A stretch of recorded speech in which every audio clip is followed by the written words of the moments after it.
no livro de Jó, capítulo 31. Sempre estar na casa de Deus é um privilégio, e mais ainda quando você está com a responsabilidade dada por Deus para transmitir a sua palavra. Para mim sempre será uma honra. O apóstolo Paulo, escrevendo 1 Coríntios, capítulo 1, verso 27 ao 29, já dizia que Deus escolheu as coisas loucas desse mundo para confundir as sábias, que Deus escolheu as coisas fracas desse mundo para confundir as fortes, e Deus escolheu as coisas desprezadas, vis desse mundo que não são, para confundir as que são. E eu, pela misericórdia de Deus, me encaixo entre essas pessoas. Gostaria que você pudesse ler comigo Jó, capítulo 31, apenas um versículo. Vamos ter apenas um tema, um texto temático hoje à noite, culto evangelístico. Que você lesse comigo apenas o verso 6. Que diz assim: pese-me Deus em balanças fiéis, e conhecerá a minha integridade. Em outras versões bíblicas diz: pese-me Deus em balanças fiéis, e conheça a minha integridade. Todos nós conhecemos a história de Jó. Sabemos que Jó foi um personagem que viveu no Antigo Testamento, na época patriarcal, onde muitos chegam a dizer que seu livro foi apenas um livro poético, outros dizem que é fictício, mas na verdade a história de Jó foi real e verdadeira. Alguns profetas, como Ezequiel, no capítulo 14, citaram Jó, e depois no Novo Testamento, Tiago, no capítulo 5, verso 11, fala da paciência de Jó. E é sobre esse personagem que hoje à noite nós vamos ministrar, para a honra e glória do nome de Jesus. No capítulo 31 de Jó, do verso 1 ao 40, ele faz uma declaração a respeito da sua integridade. Do verso 1 ao 6, ele declara a sua integridade, fazendo um convite a Deus, para que o viesse pesar numa balança justa e fiel, para que pudesse conhecer a sua integridade. Dos versos 7 ao 12, Jó se declara, dizendo que ele nunca cobiçou a mulher do próximo, e que também nunca foi seduzido por ela. Dos versos 12 ao 23, ele declara a sua integridade, dizendo que ele era um homem justo e caridoso. Do verso 29 ao 34, ele declara também a sua integridade, dizendo que ele não se alegrava com o mal, que ele se desviava do mal. E dos versos 35 ao 40, Jó faz uma defesa pessoal em relação à sua integridade. Mas o que me chama a atenção nesse texto é o que levaria um homem como Jó, é o que levaria uma pessoa como Jó, temente a Deus, amado por Deus, que vivia na presença de Deus, convidar a Deus para que conhecesse a sua integridade, para que Deus viesse a conhecer a sua integridade, como se Deus não soubesse do que estava acontecendo na vida de Jó. A primeira coisa que me vem, a primeira expressão que eu tenho aqui, é de que Jó não conhecia a Deus como eu e você conhecemos. Jó não tinha recursos teológicos, como eu e você tem, para conhecer, para saber que Deus era onisciente e onipresente. No capítulo 42, no verso 5, ele mesmo diz: eu apenas o conhecia apenas de ouvir. Ou seja, o que ele ouviu não foi suficiente para que ele pudesse entender que Deus estava presente em tudo aquilo que ele fazia, que Deus estava presente e sabia tudo aquilo que ele fazia. E eu vejo pessoas como Davi, que teve a revelação de Deus.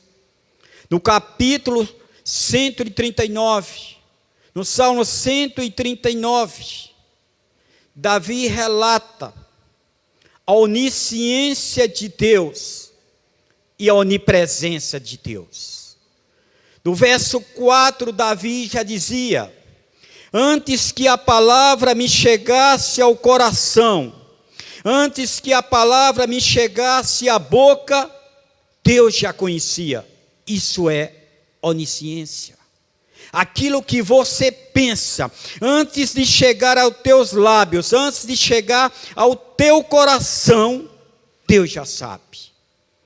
E nos versos 7 e 8, ele revela, ele declara a onipresença de Deus. Para onde me ausentarei do teu espírito? Para onde fugirei da tua face? Se eu subir aos céus, ali estarás. Se eu descer ao mais profundo do abismo, também ali estarás. Ou seja, Davi estava dizendo que ninguém pode fugir da presença de Deus, que ninguém pode se ocultar da presença de Deus, que Deus conhece tudo, que Deus sabe tudo, por isso que Ele é Deus. Esse mesmo Deus que está conosco aqui agora no templo presente, é o mesmo Deus que está aí na tua casa e aonde você está, porque Deus está presente em todo o universo, e ninguém pode fugir da sua presença.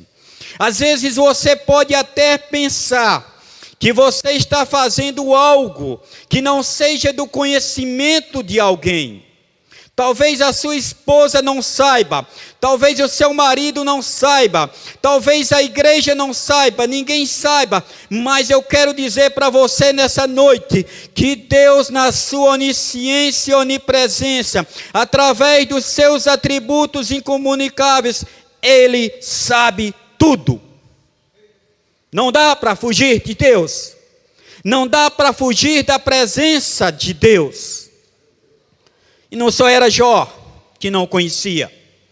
Alguns profetas também do Antigo Testamento também não tiveram essa experiência que Davi teve.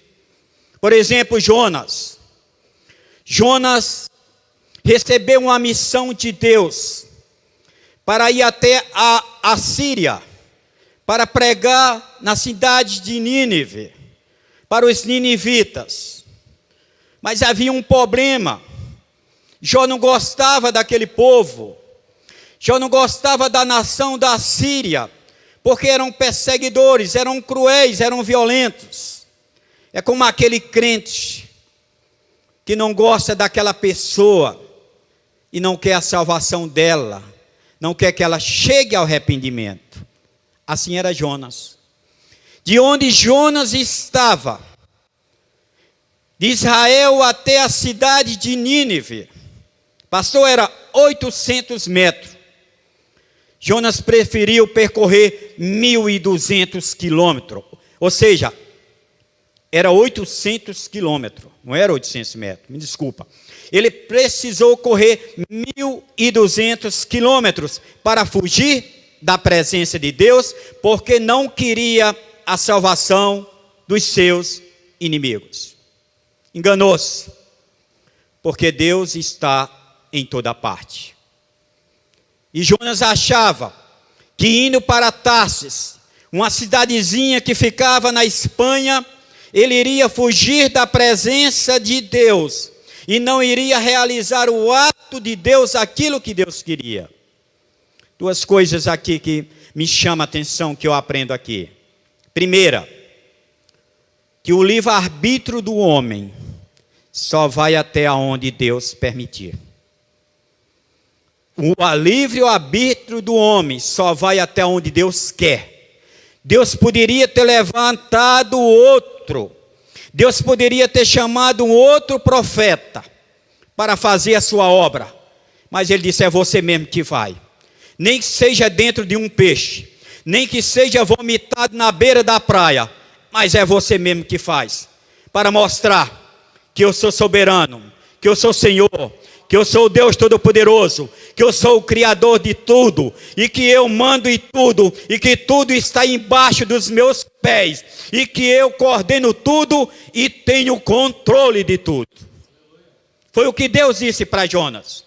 E ele mesmo, contra a vontade dele, ele foi para a cidade de Nínive.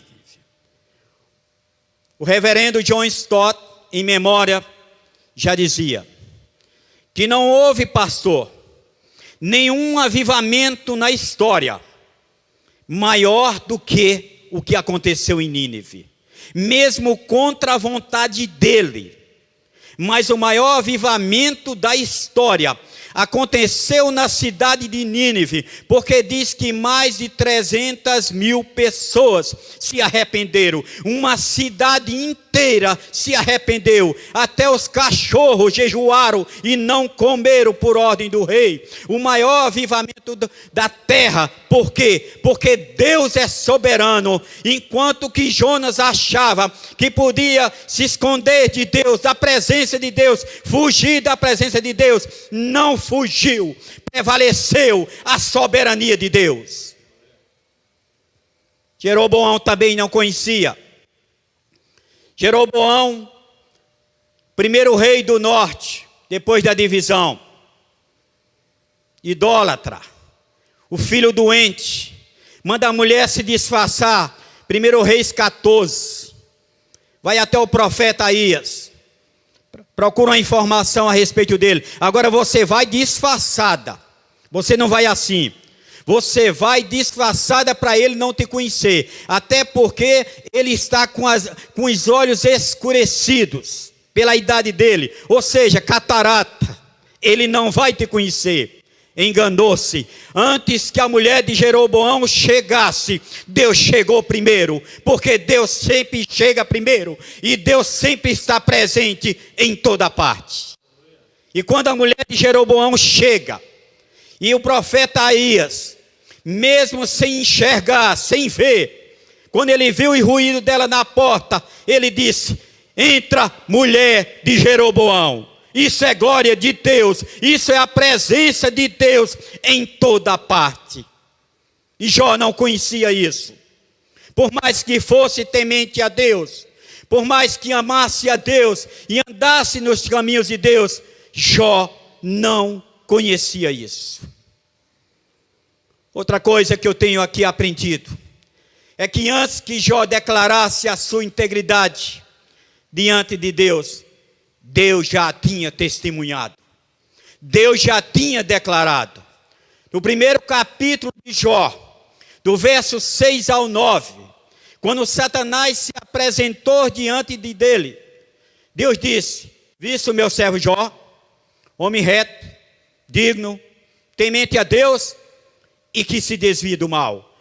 Deus já tinha testemunhado a ele e ele não sabia. Outra coisa que para mim é interessante isso, é que o testemunho de Deus está acima de qualquer outra coisa, porque é um testemunho verdadeiro. Quando você diz para mim, a respeito de fulano e cicrano, que ele é isso ou que é aquilo, ainda pode pairar um pouco de dúvida ao meu coração. Mas quando Deus dá testemunho de um homem, isso é verdadeiro e você pode crer, porque é o Deus verdadeiro que está falando através da sua palavra.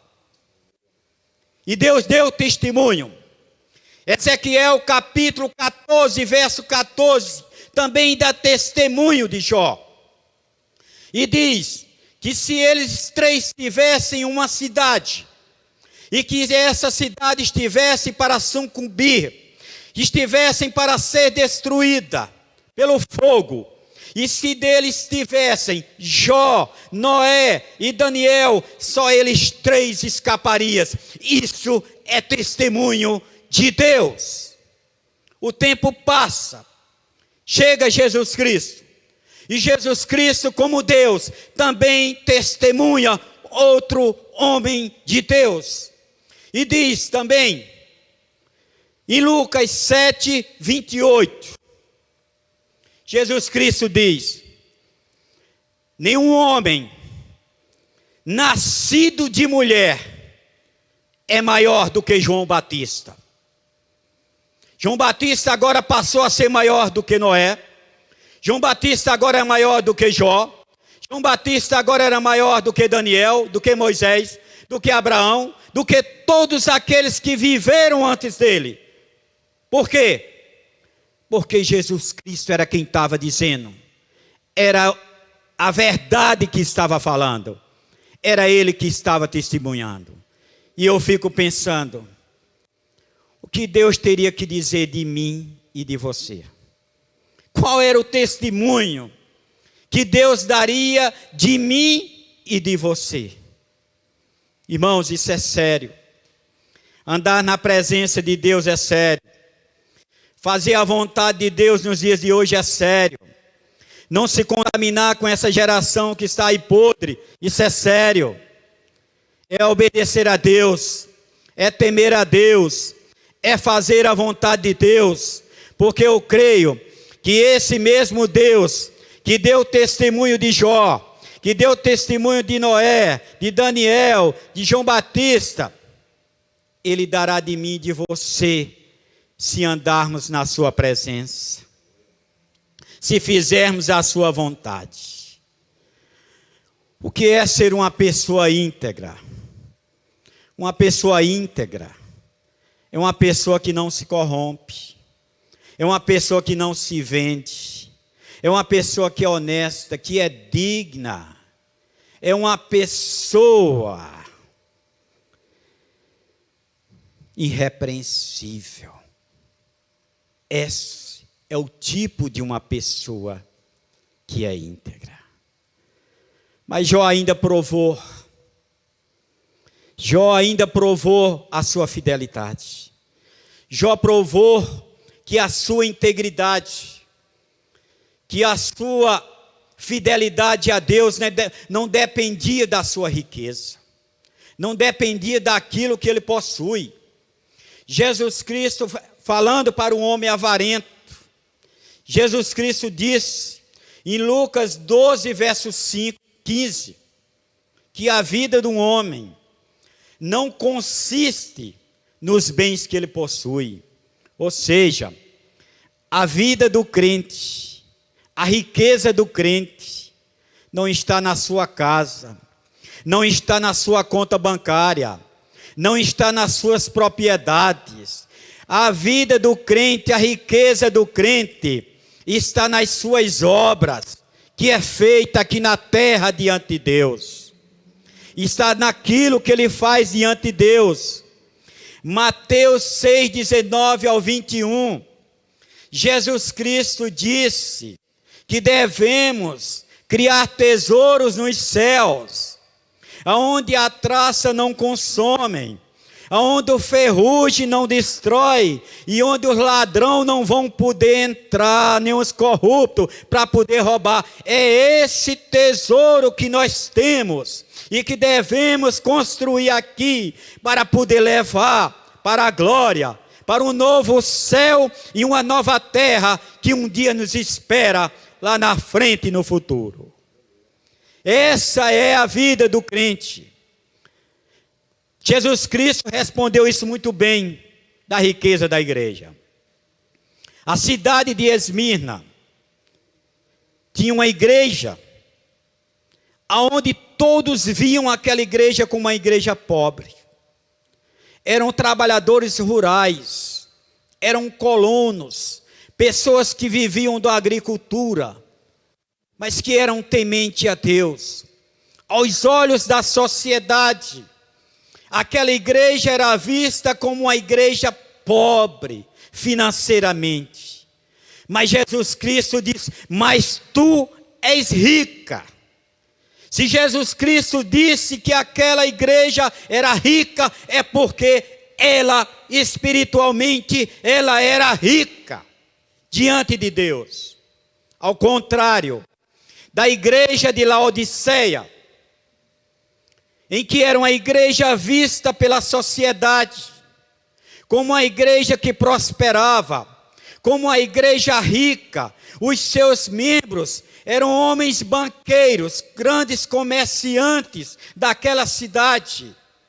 Mas aos olhos de Cristo, ela era pobre, cega, nua e miserável. E eu também creio, porque a riqueza da igreja, ela está no seu Cristo, ela está no seu Salvador, naquele que deu a vida por ela, naquele que redimiu, naquele que arrancou ela das mãos de Satanás, dos poderes das trevas, para colocá-la no caminho de luz. Essa é a riqueza da igreja, a sua salvação. Jesus também disse, em Lucas 16:10, aquele que é fiel no pouco, também é no muito. E Jó foi fiel no muito, quando tinha tudo, e continuou sendo fiel quando não tinha nada.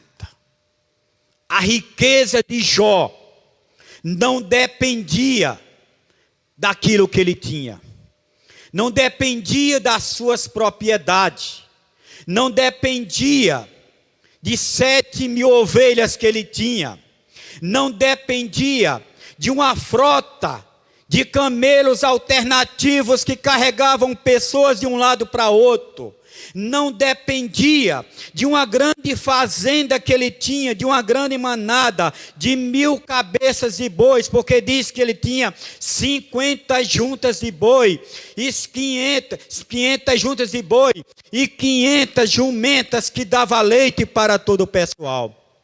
E era um homem que tinha a maior empresa, que tinha todos os funcionários que os outros não tinham. Essa era a riqueza de Jó.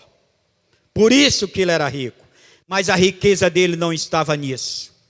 E ele prova isso. E ele prova isso quando num só dia ele perdeu tudo. Eu não conheço ninguém na Bíblia ou fora da Bíblia que chegou a perder o que aquele homem perdeu. Perder tudo o que ele perdeu num dia só. Diz que num dia só, um dos mensageiros chega para Jó e diz: Jó, os bois passeavam, estavam sendo passados junto com as jumentas. Vieram os sabeus, mataram a todos e levaram tudo. E só eu escapei para contar a história. De repente chega outro: Jó, eu estava apacentando as ovelhas, 7.000 ovelhas. De repente caiu fogo do céu e queimou todas elas. Só eu escapei para contar a verdade. De repente chega outro: Jó, estava tomando conta dos camelos. De repente, Jó, a frota de camelo, os caldeus em 3 bandos cercaram, mataram todos os teus servos, e só eu escapei, e eles roubaram teus camelos. Jó não disse uma só palavra. Jó não disse uma só palavra. Ficou calado, talvez pensando: e agora? Vou ter que começar tudo do zero, pois eu tenho ainda uma família, eu tenho uma esposa, eu tenho 7 filhos e 3 filhas para criar. Eu tenho uma família. Mas mal terminou de pensar, chega o outro e diz: Jó, os teus filhos estavam dando um banquete na casa do primogênito. E como eles construíram a casa sobre a areia, a casa não estava construída sobre a rocha, o vento soprou dos 4 lugares do canto, destruiu a casa, derrubou por cima deles, e eu só escapei porque estava fora, e vim te dizer aqui a história, morreu todos. Jó continua calado, não diz uma só palavra. Simplesmente, a Bíblia diz no verso 20 e 21 do capítulo 1. Então Jó se levantou, rasgou seu manto, raspou a cabeça e lançou-se em terra e adorou. Irmãos, adorar a Deus quando tudo vai bem é bom. Adorar a Deus na hora do fracasso, na hora da tristeza, na hora da angústia, quando você perde tudo, é outra coisa. Aí eu pergunto a você, por que Jó adorou? Nu saí do ventre de minha mãe e nu voltarei. O Senhor Deus, o Senhor tomou, bendito seja o nome do Senhor. Foram as suas palavras. Aí eu pergunto, Jó era mais crente do que eu? Jó era mais crente do que você? Jó era um tipo de super crente? Não. O que levou a Jó, diante de tantas circunstâncias, da perca e do sofrimento, dizer tudo isso e parar para adorar a Deus? Só tem uma resposta para tudo isso: a graça de Deus. A graça de Deus que nos sustenta. A graça de Deus que nos põe de pé quando nós estamos destruídos, quando nós estamos chegando no fundo do poço. É a graça de Deus que nos sustenta. É a graça de Deus que nos dá consolo. É a graça de Deus que nos dá conforto. Senão Jó não teria resistido, talvez tivesse blasfemado como a sua esposa. Mas é a graça de Deus, essa mesma graça que faz com que você perca um parente e Deus te consola, e Deus te conforta, e Deus te levanta.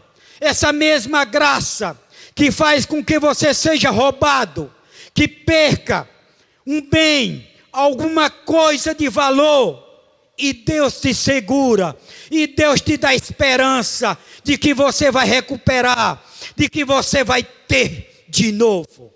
É essa graça que sustentou a Jó, que sustenta a mim e que sustenta você até os dias de hoje. Por isso que vale a pena ser crente, cristão, e andar na graça e na presença desse Deus Todo-Poderoso, que sustenta e que supre a necessidade do seu povo. Glória a Deus. Aleluia, Jesus. A graça de Deus, a riqueza da sua igreja, a riqueza da igreja congregacional de Campina Grande, ela não está na sua conta bancária, nas suas estruturas, nos seus bancos acolcheados. Não, ela está no seu Cristo, ela está no fundador dessa igreja, Jesus Cristo de Nazaré, Senhor dos senhores, Senhor da glória e todo-poderoso. Esse Deus muitas vezes se engana. O dinheiro é bom, mas o dinheiro não é tudo. No século 13º, existia um homem chamado Papa Inocêncio III. E aquele homem convida Tomás de Aquino, um dos homens que era fundadores da igreja, um dos pais da igreja. E ele convida Tomás de Aquino para ir à sua casa, a casa pastoral da igreja. E quando ele chega lá,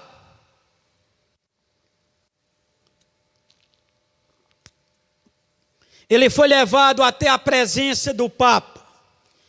E ao chegar lá, se encontrou ele debruçado em uma mesa cheia de dinheiro, de ofertas dos católicos. E ele olhando para Tomás, ele usa aquele termo de João, capítulo 16, no verso 10, em que quando Pedro e João curaram um coxo paralítico que se encontrava na Porta Formosa, dizendo que não tinha ouro nem prata. E o Papa Inocêncio, ao olhar para Tomás de Aquino, ele diz: Tomás, a igreja já não pode mais dizer não temos ouro e nem prata, baseado no dinheiro que estava em cima da mesa. Na mesma hora, aquele homem de Deus olha para o Papa e diz: Inocêncio, a igreja também não pode dizer levanta-se e anda em nome de Jesus de Nazaré. Por quê? Porque a igreja católica tem dinheiro, a igreja de Roma tem prata, tem ouro, tem terra, tem banco, tem tudo, mas não tem autoridade para dizer ao coxo e o paralítico: levanta-se e anda em nome de Jesus.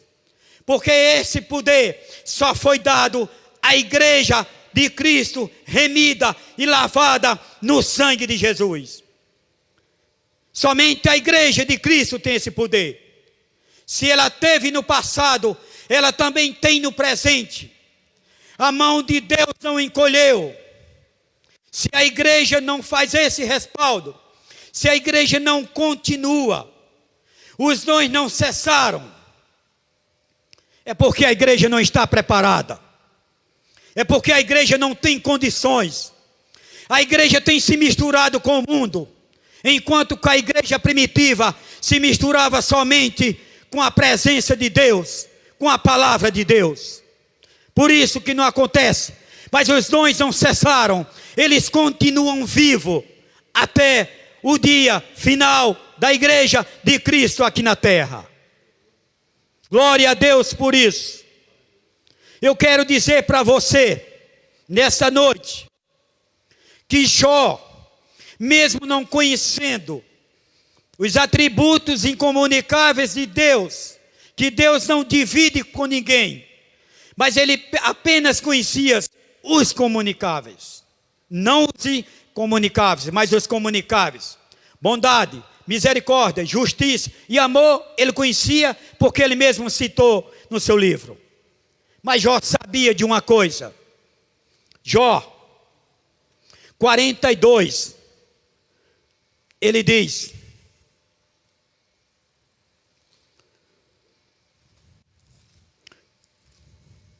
que ele, ao morrer, que um dia, quando ele saísse dessa terra, a balança de Deus o pesaria. A balança de Deus o pesaria e o justificaria. E ele diz, 19, capítulo 25 e 26.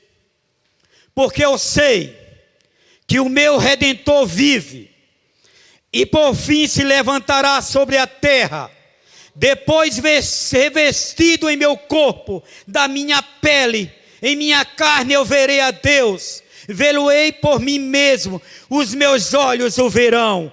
Ele cria na balança de Deus, que iria pesar e queria justificá-lo um dia. Eu quero dizer para você, que Jó era alguém que tinha convicção da sua salvação. Às vezes eu acho muito estranho, quando um crente, alguém pergunta a ele a respeito da sua salvação, e ele diz: Deus é quem sabe. Eu sei que Deus é quem sabe, mas você que é salvo também sabe que você é salvo ou não. Quando você diz Deus é quem sabe, é porque alguma coisa está errada, é porque você está em cima do muro, ou você é leigo demais para saber tudo isso, ou é porque você está em pecado diante de Deus e precisa se reconciliar e precisa se voltar para Deus para poder sentir a presença de Deus e novamente dizer: eu sou salvo. Quando você não diz isso, Deus é quem sabe, é porque você não tem certeza que você será salvo. Mas eu quero dizer a você, como crente, nessa noite, pode me criticar, pode o mundo inteiro se levantar contra mim, mas eu sempre vou dizer: eu sou salvo, porque Jesus Cristo um dia me salvou, e Ele mesmo me disse que ninguém arrebataria a mim das suas mãos, e que Ele me levaria um dia para a glória celestial. Caia por terra o inferno, Satanás, todos os demônios, mas eu quero dizer: eu, na pessoa de Cristo Jesus, eu sou salvo, e ninguém vai tirar isso jamais de mim. Nada, nem angústia, nem tristeza, nem doença, nem depressão, nada vai me tirar um dia a minha salvação, e nem a sua, que você é salvo também. Romanos 8:1, o apóstolo Paulo já dizia: já não há mais condenação para aqueles que estão em Cristo Jesus. O que é isso? Se não há condenação, é porque há salvação.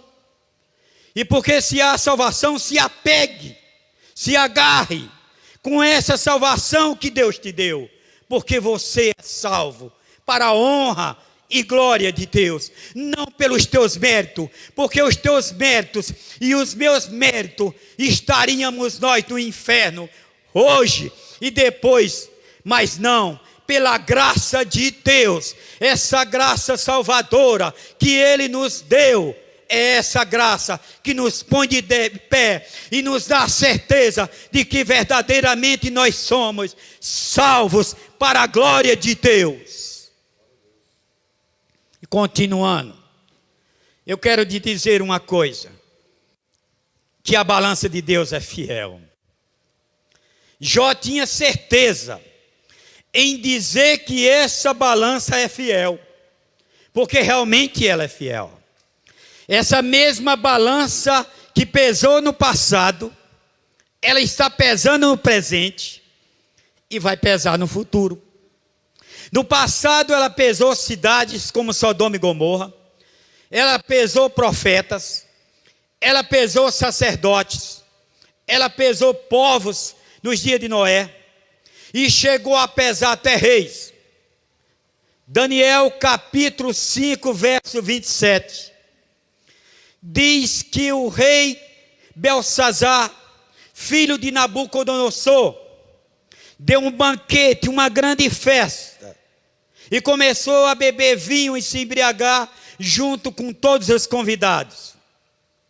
E diz que ele pegou e passou a beber vinho com os convidados, nos utensílios que foram trazidos no tempo do exílio, no templo de Israel. E começaram a beber e a blasfemar, e adoraram os seus deuses, o deus do ouro, o deus da prata, do ferro e do bronze. E de repente uma mão escreve na parede, dizendo: Mene, mene, tekel, pasmim. Tekel, pesado foste na balança e achado em falta. Naquele mesmo dia, Belsazar morreu. Naquele mesmo dia, foi levado para o inferno. Naquele mesmo dia, o seu reino foi passado para os medos e os persas, porque foi achado em falta. Você está correndo um risco, sendo crente ou não, se você está em falta com Deus. O dia da manhã pertence a Deus. O dia da manhã não pertence a mim nem a você. Se você está em falta com Deus, procure se reconciliar com Ele. Procure dobrar seus joelhos, pedir perdão pelos seus pecados e se voltar para Deus. Porque se você morrer hoje ou amanhã, sem arrependimento, você será mais um que estará entrando no inferno. E eu não vou mentir para você. Eu não vim hoje à noite aqui para pregar alguma coisa que viesse satisfazer a sua alma, mas eu vim aqui para confrontar a sua alma. Você que está em falha, você que está errado, conserte-se com Deus enquanto há tempo, enquanto há vida. Essa mesma balança que pesou no passado, ela está pesando agora no presente. Você acha que a coronavírus, mesmo sendo criada num laboratório chinês, não tem a permissão de Deus? Não é a justiça de Deus agindo na terra, para que o homem reconheça que Ele é Deus, que Ele é o Todo-Poderoso, que não pode ser tratado de todo jeito, que não pode ser blasfemado e lançado fora a sua palavra. Esse Deus está pesando a humanidade e está fazendo aquilo que lhe apraz. Aí você diz: se é de Deus, por que é que morre pastores? Por que é que morre criancinhas? Por que é que morre pessoas inocentes? Eu quero dizer para você, os homens de Deus que morreram, que foram levados, estão sendo poupados do que vem pela frente. Deus levou, recolheu, estão na glória, estão vivendo melhor do que eu e você aqui. E as criancinhas também que estão sendo levadas. Mas eu quero dizer para você também, que aqueles que estão ficando, e que estão morrendo sem Deus, que estão sofrendo agora num leito de um hospital, procurando um ar para respirar e não tem, e que nunca tiveram um encontro com Cristo, estão perecendo, estão vendo a vida indo embora, e estão partindo para o inferno. Porque Salomão, em toda a sua sabedoria, no livro de Eclesiastes, capítulo 9, no verso 2, ele apenas não citou coronavírus, mas ele citou a morte. E ao citar a morte, Salomão já dizia: todas as coisas sucedem ao mesmo tempo a todos. Morre justo, morre injusto. Morre puro, morre impuro. Morre incrédulo e morre crente. Morre preto e morre branco. Morre rico e morre pobre. A morte não discrimina ninguém. O coronavírus não discrimina ninguém. Julgamento de Deus no presente. É a balança de Deus pesando no presente. E eu quero dizer a você que essa mesma balança vai continuar pesando, porque ela nunca quebrou, ela nunca falhou, ela nunca precisou de reparo, ela nunca precisou de conserto, ela consegue ser perfeita até os dias de hoje, e vai estar perfeita no dia do julgamento final, quando eu e você comparecer diante de Deus, como diz lá no livro do Apocalipse, na revelação que João teve, quando estava na ilha de Patmos, e João diz no capítulo 20 de Apocalipse, no verso 15, que foram todos julgados, que todos compareceram diante de Deus para serem julgados. um após outro, pelas suas obras. E todos aqueles que não foram achados inscritos no livro da vida foram condenados e lançados no lago de fogo, aonde já habitaria o anticristo e o falso profeta. Irmãos, o convite dessa noite é para lhe dizer que a balança de Deus é justa, que a balança de Deus é fiel, que você queira ou não, um dia você vai ser pesado por ela. Um dia todos os joelhos vão se dobrar diante de Cristo. Ateu, blasfemo, seja lá quem for, e vai adorar a Deus e reconhecer que Ele é Senhor. Só que lá tem um livro. Não é o livro de membresia da igreja, onde muitos estão escritos. Talvez está escrito no livro de membros, mas não está escrito no livro do céu. Eu quero dizer para você que nesse dia Ele vai abrir o livro, e através do seu julgamento a balança vai pesar. E o que é a balança de Deus?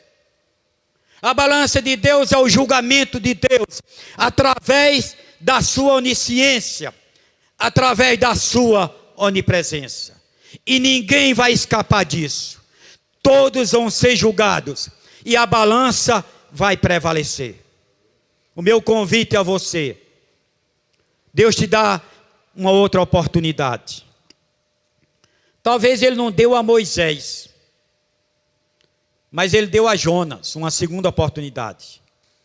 E Ele está dando a você também nessa noite. Você que está ouvindo, aí na sua casa, aí onde você está, Deus está te dando uma outra oportunidade. Vem para Jesus enquanto há tempo. Esse mundo que você está vivendo, que em pouco tempo será governado por um só homem, por um novo decreto, uma nova ordem mundial. Aceita Jesus. Dobra teus joelhos. Confessa teus pecados diante de Deus, que Ele vai receber, Ele vai te aceitar, Ele vai te perdoar, Ele vai te inscrever no livro da vida. E quando você chegar lá, a balança vai estar equilibrada, o peso vai estar certinho, e mesmo sendo julgado, você não será condenado. Você terá um novo céu e uma nova terra pela frente. Você que está afastado, talvez se afastou da igreja por algum problema, por alguma frase que alguém disse contra você, por alguma fraqueza. Mas Jesus Cristo não quer se afastar de você. Jesus nunca quis se afastar de você. Ele continua aí pertinho de você, mesmo vendo você fazendo e abusando das coisas. Mas você é ovelha. A ovelha não vai se perder.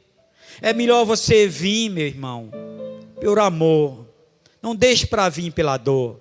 Porque se você é ovelha, você vai vir de todo jeito.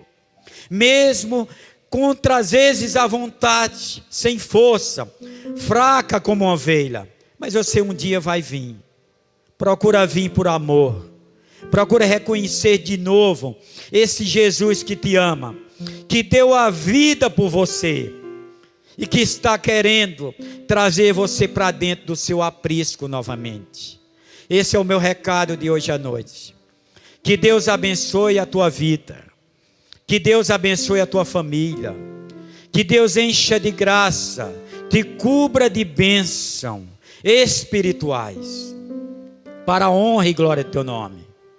Devolva a palavra, crendo. Fazer uma oração, pastor? Faço. Senhor Deus e Pai, em primeiro lugar eu quero te agradecer pela honra, pelo privilégio que tu me deste de poder estar aqui na tua casa, mais uma vez ministrando a tua palavra. Não porque eu seja intelectual ou sábio, mas pela tua graça e misericórdia que tem me capacitado e que tem me dado condições para estar aqui. Eu só tenho a te agradecer. E nesse instante eu quero te pedir, não só pela minha família, mas por todas as outras famílias que estão precisando da tua graça, que estão precisando de conserto, que estão precisando da tua misericórdia. Visita cada um dos teus filhos, vai de encontro, Senhor, à necessidade de cada um deles, e responde às suas orações. Ó Senhor Jesus, vai aquele que está sofrendo, aquele que está desempregado, aquele que nesse momento agora está desesperado, sem esperança, Senhor.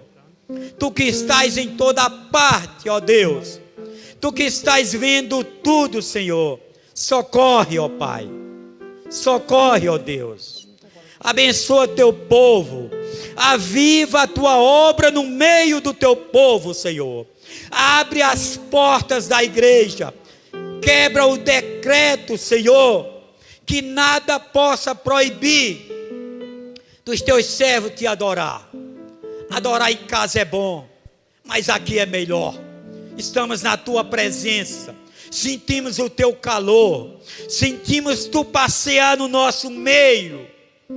Abençoa-nos, ó Pai. Dá-nos graça e mais uma semana abençoada, mais uma semana na tua presença, Senhor. Ó Deus Todo-Poderoso, visita, Senhor, também, Senhor, nosso país, nossa cidade. Visita, Senhor, o nosso presidente.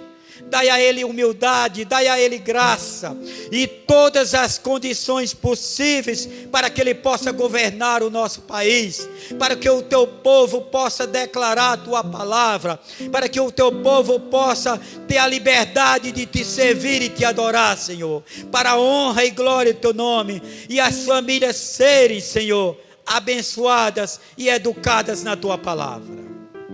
Senhor da glória, faz com que caia por terra todas as portas do inferno, todos aqueles que têm se levantado contra teu povo, todos aqueles que têm se levantado contra essa nação que é tua, que te pertence, porque feliz a nação cujo Deus é o Senhor.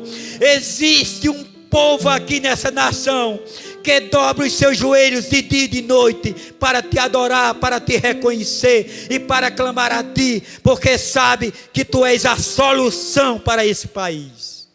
Visita-nos, ó Deus, em nome de Jesus Cristo de Nazaré.